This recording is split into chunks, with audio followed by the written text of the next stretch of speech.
The engine hums quietly as the car rolls forward, and just like that, downtown Boston opens up in front of you like a living postcard. It is a bright summer afternoon, the kind where the sun sits high and generous, pouring golden light across every surface it touches. The sky is a deep, uninterrupted blue, and the air carries that particular energy that only a thriving American city can produce on a perfect day. Through the windshield, the city reveals itself gradually, almost like it wants you to take your time with it. And you do. The first thing that strikes you is the brick. Boston is a city that wears its history on its streets, literally. The iconic red brick roads stretch out ahead, uneven in the most charming way, each block telling a story that goes back centuries. Buildings line both sides, their facades a rich, warm terracotta that glows under the afternoon sun. These are not just old structures preserved behind glass. They are lived in, breathed in part of the daily rhythm of the city.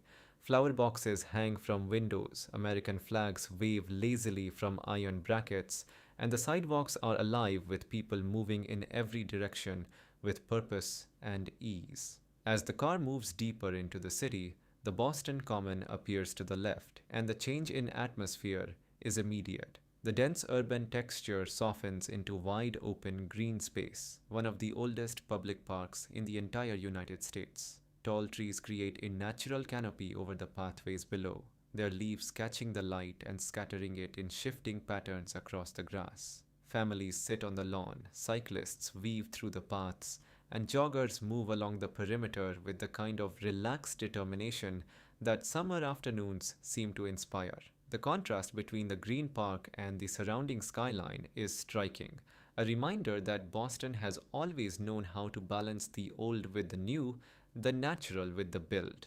The route curves and the Faneuil Hall area comes into frame and the energy shifts again. This is one of the most historically significant and commercially vibrant corners of the entire city. The marketplace buzzes with activity. Street performers draw small crowds, outdoor cafe tables spill onto the pavement, and the smell of food drifts through the open windows of the car. The architecture here is a beautiful collision of eras, colonial era buildings standing shoulder to shoulder with later additions, all of it somehow cohesive, all of it unmistakably Boston.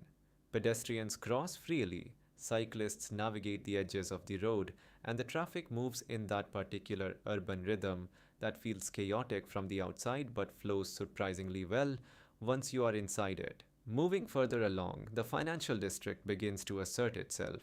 The glass skyscrapers rise sharply against the blue sky, their reflective surfaces catching the sunlight and throwing it back in brilliant, shifting angles. This is modern Boston, confident and forward looking, a city that has never been content to simply rest on its historical reputation.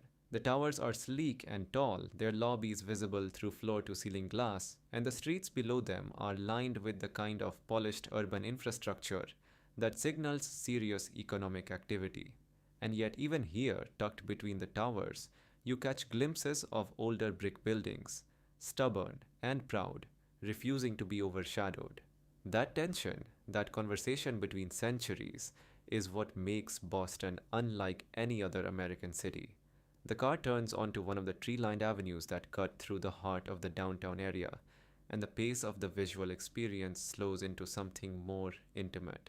The trees arch overhead, their branches meeting in the middle to form a soft green tunnel.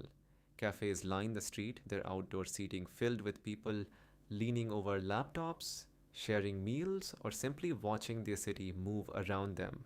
The sidewalks are wide and well kept, the kind that invite you to slow down and stay a while. American flags appears again mounted on storefronts and lampposts, catching the warm breeze with a quiet, unhurried pride.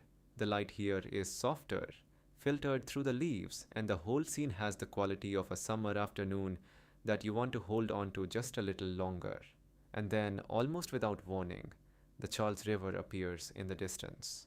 The road opens up, and there it is, a wide, shimmering stretch of water reflecting the sky above it and the city beside it. The skyline frames the far bank, a collection of towers and rooftops that together form one of the most recognizable urban silhouettes on the entire East Coast. Sailboats drift slowly across the surface of the river, and the light on the water has that particular late afternoon quality, warm and golden, the kind that makes everything look slightly more beautiful than it already is. From inside the car, with the city still humming around you, this view feels like a reward. Boston has taken you through its history, its energy, its architecture, and its green spaces. And now it offers you this a moment of stillness and perspective, a reminder of just how extraordinary this city truly is.